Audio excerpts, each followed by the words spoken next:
Hello guys, welcome back to my channel. मैं हूं नकुल। और आज हमारा लॉज ऑफ मोशन का लेक्चर नंबर 12 होने वाला है, जेई एक्सप्रेस सीरीज का। जो लोग इस चैनल पे नए हैं, उनको मैं बता दूं यार कि इस सीरीज में हम पूरी फिजिक्स की जेई की थ्योरी कर रहे हैं, from zero to advance level. और साथ ही साथ हम इरोडो के सारे रेलेवेंट क्वेश्चंस कर रहे हैं, ताकि तुम्हारी एक अच्छी प्रैक्टिस हो जाए एडवांस लेवल तक। तो बिना कोई टाइम वेस्ट किए शुरू करते हैं वीडियो को यार। तो यार स्टार्ट करते हैं अपने होमवर्क क्वेश्चन के साथ। तो ये अपना क्वेश्चन था एरोडो का, क्वेश्चन नंबर 1.87। खैर, इसका थोड़ा सा हिंट मैंने तुम्हें लास्ट में दिया था, और मैंने तुम्हें बताया था कि इसमें वर्क एनर्जी पावर का कॉन्सेप्ट भी लगेगा। तुम्हें वो पता चला तो अच्छी बात है, नहीं पता चला तो मैंने तुम्हें लास्ट क्लास में बताया था कि इसमें मैकेनिकल एनर्जी कंजर्वेशन यूज करेंगे। तो वो अभी हम आगे देखने वाले हैं, ठीक है। तो शुरू करते हैं। जैसे ने बोला, small body a start sliding off the top of a smooth sphere of radius capital R. Find the angle theta corresponding to the point at which the body breaks off the sphere, as well as break off velocity बतानी है हमें साथ साथ, ठीक है। तो देखते हैं। तो बेसिकली जब ये किसी थीटा एंगल पर आ गया, सपोज ये यहाँ पर है, तो इस पर फोर्सेस क्या क्या लग रहे होंगे यार। एक तो इसका वेट, जो कि होगा mg के बराबर। बस, क्या इसके अलावा कोई और फोर्स होगा? फ्रिक्शन यहाँ पर है नहीं, तो बस यही है, ठीक है भाई। इसका जरा रेडियल और इस टेंजेंशियल डायरेक्शन में जरा हम कंपोनेंट ले लेते हैं। तो इधर तुम्हारा कंपोनेंट आएगा mg cos ऑफ थीटा। ऐसा क्यों? क्योंकि ये थीटा है। और इधर तुम्हारा आएगा mg sin ऑफ थीटा, ठीक है भाई। तो अब अगर मैं इसकी रेडियल डायरेक्शन में इक्वेशंस लिखूं, तो मैं ये बोल सकता हूँ कि mv² बाय r, जो नेसेसरी सेंट्रीपिटल फोर्स है, वो प्रोवाइड कौन कर रहा है? mg cos theta. अच्छा, एक फोर्स मैं यहाँ बनाना भूल गया, साथ साथ यहाँ पर एक नॉर्मल रिएक्शन भी तो आएगा ना, फोर इस फोर का, माइनस नॉर्मल, ठीक है भाई।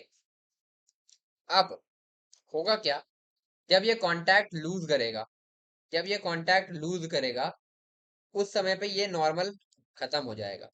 तो टाइम जब कांटेक्ट लूज होगा तो नॉर्मल खत्म हो जाएगा, तो मतलब नॉर्मल जीरो हो जाएगा कांटेक्ट लूज के टाइम पे। तो बेसिकली ये जीरो हो जाएगा। तो यहाँ से तुम लिख सकते हो कि mv²/r तो mg cos थीटा, तो m से m काट दोगे, तो यहाँ से तुम्हें cos थीटा की वैल्यू मिल जाएगी, है ना। तो तुम ऐसा लिख सकते हो कि v² = gr cos थीटा। तो जब ये ब्रेक ऑफ करेगा, तो ये v² की वैल्यू है, तो v √gr cos थीटा। तो यहाँ तक आ गया। बट अभी ना हमें v पता है, ना हमें थीटा पता है, ठीक है। इस v को निकालने के लिए मैंने तुम्हें कल एक तरीका बताया था, अगर तुम्हें याद हो तो, क्योंकि हमें थीटा और v निकालना है। तो v को निकालने के लिए मैंने तुम्हें एक तरीका बताया था कि हम यहाँ पर लगाएंगे क्या, मैकेनिकल एनर्जी कंजर्वेशन, यानी कि मैकेनिकल एनर्जी कंजर्वेशन यानी कि k initial plus p initial equal to k final plus p final. तो पोटेंशियल एनर्जी जो इनिशियल थी तुम्हारी, उसको तभी हम देखते हैं। तो इनिशियल काइनेटिक एनर्जी तो जीरो थी, ठीक है। और फाइनल काइनेटिक एनर्जी तुम्हारी हाफ mv² हो जाएगी, क्योंकि v वेलोसिटी है। अब p इनिशियल p फाइनल की बात कर रहे हैं, केवल ग्रेविटेशनल पोटेंशियल एनर्जी है यहाँ पर। सपोज, है ना, मैंने यहाँ पर लिया अपना रेफरेंस इस लेवल पर।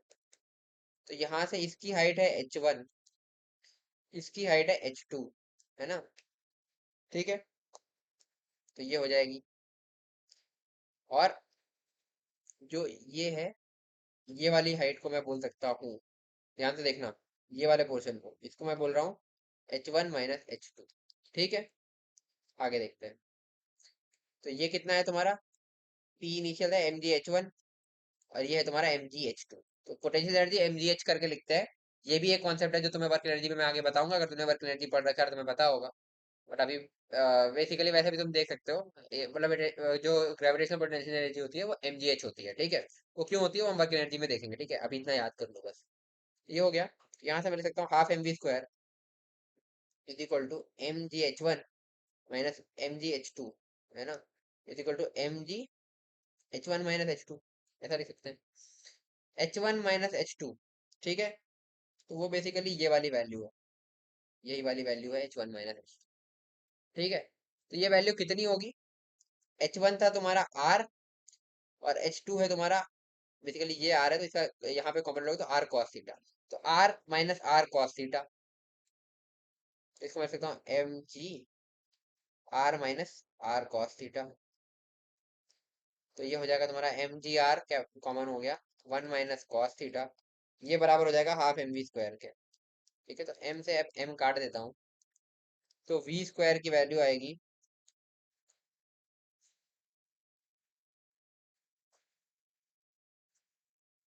2gr into 1 - cos of theta. और वी स्क्वायर की value G R cos theta भी आई थी हमारे पास। ठीक है, तो यहाँ से दोनों वैल्यूज को हम जरा, इसको इक्वेशन नंबर 2 बोल रहा हूँ, इसको इक्वेशन नंबर 1 बोल रहा हूँ, और यहाँ से मैं जरा वी स्क्वायर को इक्वेट कर दूँ, 1 = 2 कर देता हूँ। तो ऊपर वैल्यू क्या थी तुम्हारी, जी आर कॉस थीटा। तो जी आर कॉस थीटा की वैल्यू जो है वो बराबर हो जाएगी 2 GR इंटू में 1 - cos थीटा के। खत्म हो गया क्वेश्चन। जी आर से जी आर खत्म। तो यहाँ से आएगा cos theta equal to 2 - 2 cos theta. तो 3 cos थीटा इक्वल टू 2। तो cos थीटा की वैल्यू आ जाएगी यहाँ से 2/3। तो जिस एंगल पर ये ब्रेक ऑफ करेगा उस एंगल की वैल्यू होगी cos 1 2/3। अब यहाँ पर वेलोसिटी पूछा है, तो वेलोसिटी किसी भी एक रिलेशन से निकाल लो। तो V square equal to G R cos theta में यूज कर लेता हूँ। तो V square equal to G R cos theta. तो जी इंटू आर, और कॉस थीटा की वैल्यू थी 2/3। तो वी की वैल्यू हो जाएगी √2 GR/3। ये हो जाएगा तुम्हारा आंसर। तो बस यही था इस क्वेश्चन में। ठीक है, तो बस इसमें यहाँ पे पॉइंट क्या पकड़ना था तुम्हें, कि जो जहां से ये ब्रेक ऑफ कर रहा है वहां पर तुम्हारा नॉर्मल 0 होगा। बाकी फिर रेडियल डायरेक्शन में इक्वेशन लिख लो। अब हाँ, ये इसमें तुम्हें एटी पूछा होता तो वो जी साइन थीटा है। ठीक है, और ब्रेक ऑफ के टाइम पर एटी पूछ सकता था, वो एक अच्छा क्वेश्चन हो सकता था। जैसे तुम अपने हिसाब से क्वेश्चन बना सकते हो। तो उसमें क्या करते, कॉस थीटा 2/3 है तो साइन थीटा तुम्हारा क्या होता, √1 - 2/3, यानी कि उस तरीके से लिखा निकाल करके वो कर लेते। और फिर तुम एटी भी बता सकते थे। ठीक है, तो ये तुम्हारा होमवर्क है बेसिकली, ये तुम अपने आप से ट्राई करना। तो बोल रहा हूँ मैं कि एटी इज इक्वल टू क्या, when particle breaks off contact, मतलब जब ये कांटेक्ट लूज करेगा उस समय पर टेंजेंशियल एक्सीलरेशन क्या होगा इस पार्टिकल का, ये भी तुम्हें बताना है। ठीक है, तो ये तुम अपने आप से ट्राई करना, हो जाएगा। ठीक है, आगे बढ़ते हैं। तो आज कुछ क्वेश्चन और करेंगे हम सर्कुलर मोशन पर ही। तो अगला क्वेश्चन तुम अपना नोट कर सकते हो, इरोडोव का क्वेश्चन नंबर 1 बताइए 89। ठीक है, फर्स्ट चैप्टर का 89 क्वेश्चन। तो इसमें बोल रहा है, अ cyclist rides along the circumference, a cyclist rides along the circumference of a circular horizontal plane, along the circumference of a circular horizontal plane। Horizontal बहुत इंपॉर्टेंट है, वरना पूरे सारे फोर्सेस ही बदल जाएंगे। ठीक है, वो हम बैंकिंग के टाइम पे देखेंगे अभी कैसे, बट अभी यहाँ पर हॉरिजॉन्टल है। Of radius capital are,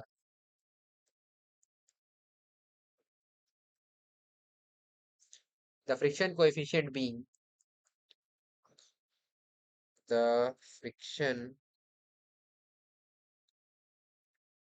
coefficient being dependent only on distance small r, dependent only on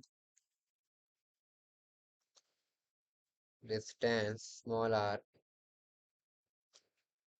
from the center O, from the center O, find the elongation of sorry, क्या हुआ, एक minute sorry, from the center O of the plane as k equal to k naught 1 minus small r upon capital R। इस तरीके से तुम्हारा friction coefficient very कर रहा है। ठीक है, where k naught, where k naught is a constant, is a constant। ठीक है भाई, find the radius of the circle,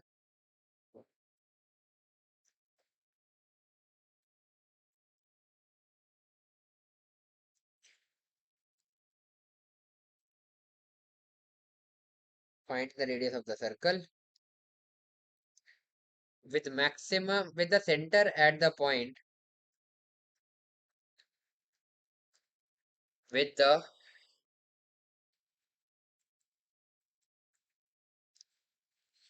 center at the point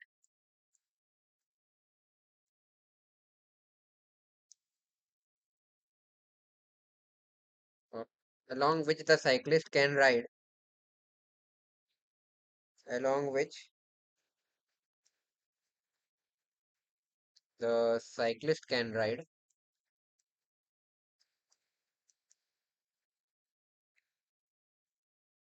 with maximum velocity with the maximum velocity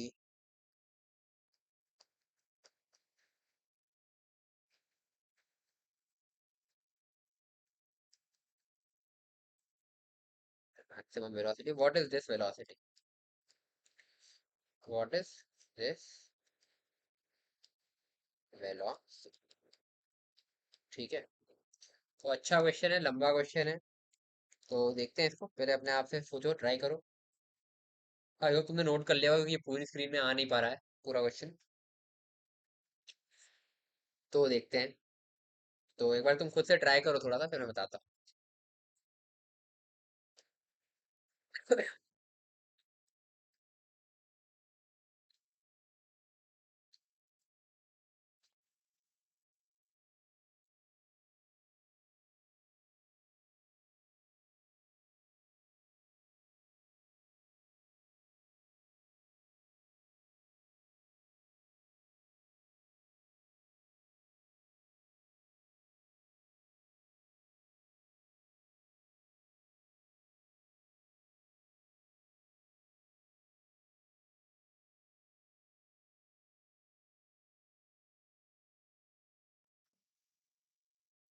तो चलो देखते हैं इस क्वेश्चन को। जैसे बोल रहा है, cyclist a cyclist rides along the circumference of a circular horizontal plane of radius capital R, ठीक है। Friction coefficient being dependent only on distance small R, ठीक है, फ्रॉम द सेंटर ओ, और फ्रिक्शन कोएफिशिएंट इस तरीके से very कर रहा है, वेयर के not is a constant, find the radius of the circle with the centre the point along which the cyclist can ride with the maximum velocity, ठीक है। ये बेसिकली बोल रहा है इस तरीके का एक प्लेन है सर्कुलर, और नेक्स्ट पेज पे बना लेते हैं यार। इस तरीके का एक सर्कुलर प्लेन है ना। इसका कुछ रेडियस है कैपिटल आर, ठीक है, और इसको मैं ड्रॉ करो, ठीक है, रेडियस का कैपिटल आर है, ठीक है। अब इसका जो फ्रिक्शन कोएफिशिएंट है ना, वो ऐसे रेडियल डिस्टेंस से वेरी कर रहा है आर से, है ना। तो अब ये बोल रहा है कि ये रेडियस कितना हो, कितने इस पॉइंट से कितने रेडियस के सर्कल पर ये मूव करे, सच दैट इसकी जो वेलोसिटी है वो मैक्सिमम हो सके। तो आओ देखते हैं। सपोज ये एक आर रेडियस के सर्कल में मूव कर रहा है बहरहाल, ठीक है। वो आर कितना है, वही हमें अभी कैलकुलेशन उसकी करनी होगी। सपोज ये आर रेडियस के सर्कल में है इस तरीके से, यार कंप्लीट हो जाए, है ना, इस तरीके से आर रेडियस के सर्कल में ये घूम रहा है। तो इस पर फोर्सेस क्या क्या लग रही होंगी यार, है ना। इस पर जो है केवल, क्योंकि कुछ बताया नहीं है वेलोसिटी की, मैक्सिमम बात कर रहा था, कांस्टेंट वेलोसिटी हम मान रहे हैं। तो इस पर एक जो फोर्स लग रही होगी, है ना, जो इस पे सेंट्रीपिटल फोर्स है, सेंट्रीपिटल फोर्स इस तरफ दिखा लो, है ना। तो सेंट्रीपिटल फोर्स जो है mv² / r, ये कौन प्रोवाइड कर रहा होगा, तुम्हारा फ्रिक्शन। फ्रिक्शन, तो हम ये कह सकते हैं कि फ्रिक्शन जो है वो तुम्हारा mv² / r के बराबर होगा। और क्योंकि ये मूव कर रहा है तो काइनेटिक टाइप का फ्रिक्शन होगा। तो फ्रिक्शन की वैल्यू मैं लिख सकता हूँ म्यू नॉर्मल, सॉरी, हाँ ठीक है, तो friction coefficient mu into normal equal to mv²/r। Mu की वैल्यू तुम्हारी क्या दी हुई है यहाँ पर, बेसिकली के नॉट इंटू 1 - r/R। तो के नॉट यहाँ से लिखता हूँ मैं, ठीक है, एक मिनट, के not into 1 - r/R into normal, है ना। नॉर्मल बेसिकली किसके बराबर होगा, अगर तुम इसको ऐसे देखो तो इसका जो ये जो प्लेन है, अगर ये प्लेन ऐसा है, तो वेट उसका mg ऐसे लग रहा होगा, और नॉर्म सॉरी mg ऐसे लग रहा होगा, और नॉर्मल ऐसे लग रहा होगा। तो नॉर्मल इक्वल टू mg होगा, ये मेरे ख्याल से तुम्हें इसमें समझने में कोई दिक्कत आनी नहीं चाहिए, ठीक है। तो यहाँ पे सीधे सीधे mg लिख दे रहा हूँ मैं, इज इक्वल टू mv²/r। तो m से m कैंसिल आउट, यहाँ से v² की वैल्यू आएगी k naught G R into 1 - small R by capital R. Oh sorry, ये स्मॉल आर होगा ना, यहाँ पे स्मॉल आर, ठीक है। तो इसको मैं लिख सकता हूँ के नॉट जी, और इस आर को अंदर ले जाते हैं, R minus R square by capital R. ये वी स्क्वायर की वैल्यू है। तो वी की वैल्यू हो जाएगी तुम्हारी रूट के अंदर के नॉट जी इंटू में R minus R square by capital R. ठीक है, ये हो गया। अब तुम्हें इस v की मैक्सिमम वैल्यू चाहिए, मैक्सिमम चाहिए। तो ये पूरा फंक्शन मैक्सिमम होना चाहिए, तो ये तो कांस्टेंट है, इसके लिए मैं कह सकता हूँ कि ये वाला पार्ट मैक्सिमम होना चाहिए। तो इस फंक्शन को मैंने सपोज कुछ एफ एक्स बोल दिया, सॉरी एफ आर बोल दिया, क्योंकि आर का फंक्शन है ना, इसमें केवल आर वेरिएबल है। तो एफ आर जो है तुम्हारा वो क्या है, वो है तुम्हारा R minus R square by capital R. इसको मैक्सिमम करना है तो D F R by D R zero कर दूं। तो इसको डिफरेंशिएट करके जीरो करते हैं, डिफरेंशिएट करेंगे तो आएगा 1 - 2 आर बाई कैपिटल आर। इसको जीरो कर दिया, तो यहाँ से लिख सकते हो 1 = 2 r बाई कैपिटल आर, तो यहाँ से लिख सकते हो r = capital R by two. जब radius R capital R by two होगा तो उस रेडियस के लिए तुम्हारी, तुम बोल सकते हो कि for this radius v is maximum. ठीक है, अब इस मैक्सिमम की जो वैल्यू है ये कितनी होगी, तो v मैक्स की वैल्यू होगी, वेलोसिटी की वैल्यू क्या निकालनी थी, K naught G into root K naught G R minus R square by capital, sorry R square by two. तो बेसिकली आर तुम्हारा हो जाएगा आर बाई टू, माइनस क्या लिखा था अंदर, स्मॉल आर का स्क्वायर बाई कैपिटल आर। तो स्मॉल आर का स्क्वायर हो जाएगा तुम्हारा आर स्क्वायर बाई फोर, और कैपिटल आर एक और, तो ये यहाँ से यहाँ ये कैंसिल आउट हो जाएगा इस तरीके से। तो ये हो जाएगा तुम्हारा root of, sorry root over K naught G R by two minus R by four बना देगा, ये हो जाएगा। तो तुम लिख सकते हो root K naught G R upon two. तो ये तुम्हारा इसका क्वेश्चन का आंसर हो जाएगा। ठीक है, ये होगी वी मैक्स की वैल्यू।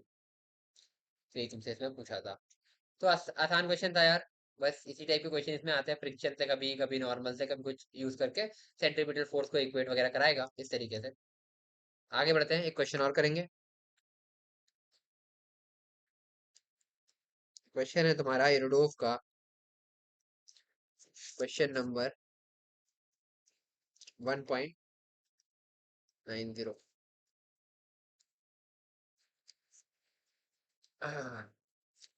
क्वेश्चन बोल रहा है a car move with a constant tangential acceleration.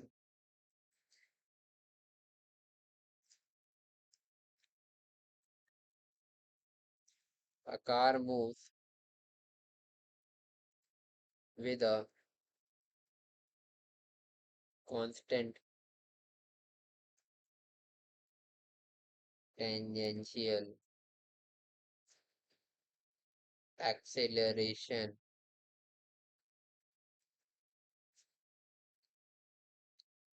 Car move with a constant tangential acceleration omega T, जिसको मैं ए टी बोल रहा हूँ, ठीक है तुम जानते हो, हम अपने साथ चेंज कर लेंगे, equal to 0.62 metre per second square.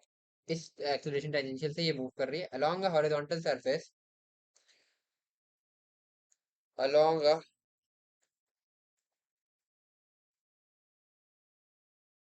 Horizontal surface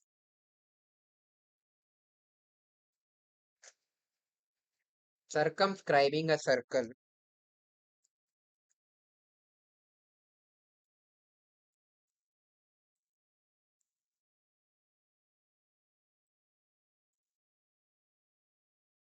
of radius capital R equal to 40 meter.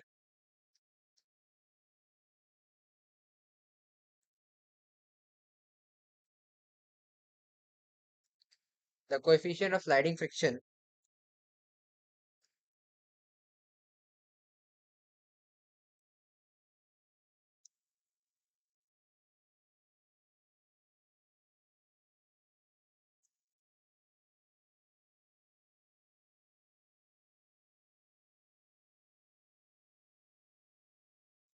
between the wheels of the car and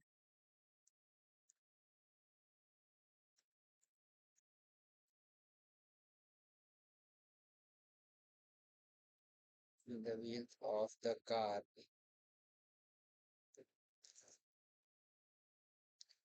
and the surface is k equal to 0.20. ठीक है. What distance will the car ride without sliding? What distance will the car ride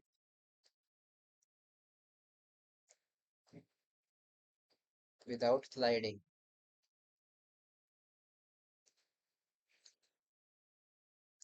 if at the initial moment of the time if at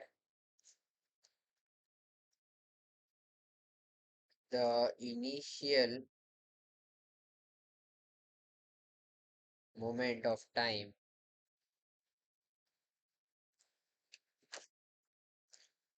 if at the initial moment of time its velocity is equal to 0.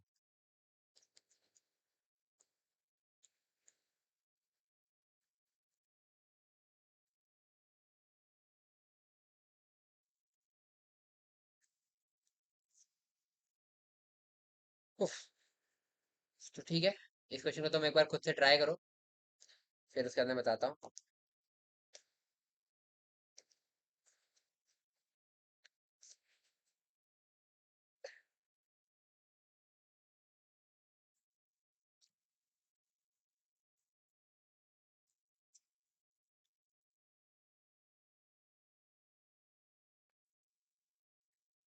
तो आओ देखते हैं इस question को.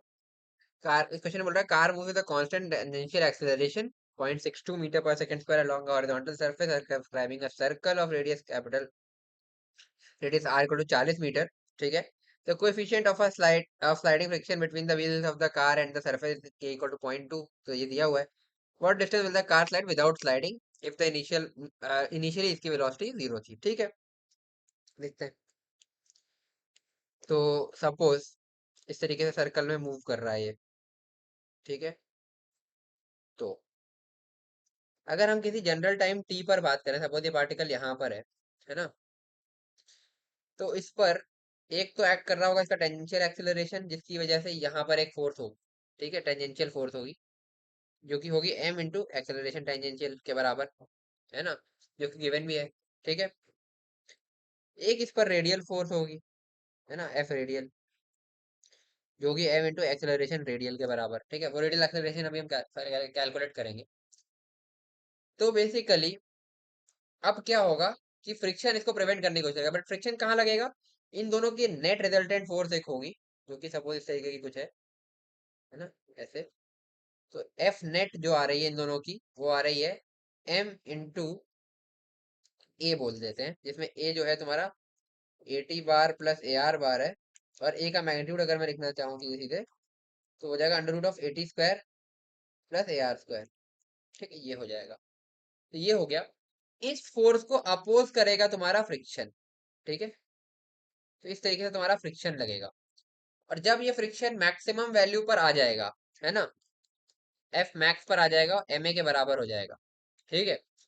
तब तक sliding नहीं होगी. बट अगर ये एम ए जो है ये एफ मैक्स से भी ज्यादा हो गया तो स्लाइडिंग हो जाएगी. तो क्रिटिकल कंडीशन क्या है कि M A F S max के बराबर हो जाए. तो बस यही समझना था हमें.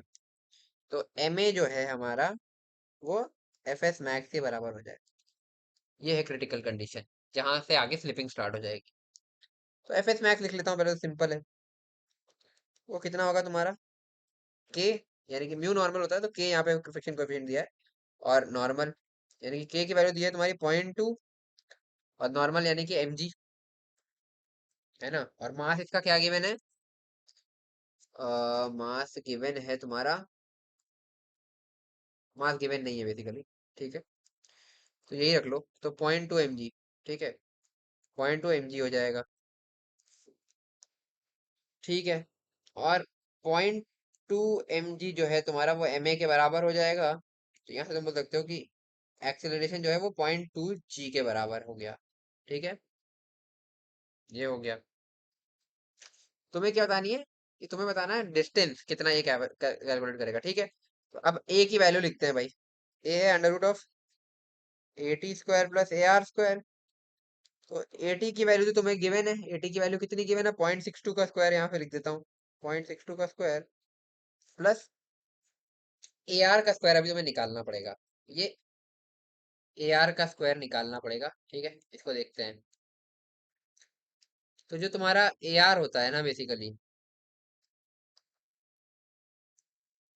वो होगा तुम्हारा वी स्क्वायर बाय,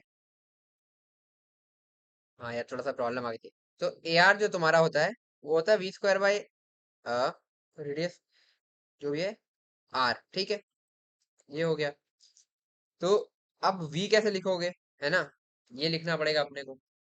तो यहां से हम लिख सकते हैं कि जो v स्क्वायर होता है, क्योंकि कांस्टेंट एक्सेलरेशन है, और यू स्क्वायर प्लस 2as, ये वाला फार्मूला लगा लेते हैं। तो u तो तुम्हारा 0 है, तो ये 0 हो जाएगा। तो v स्क्वायर को मैं सीधे सीधे 2a और s जो डिस्टेंस ट्रेवल्ड है वो लिख सकता हूँ।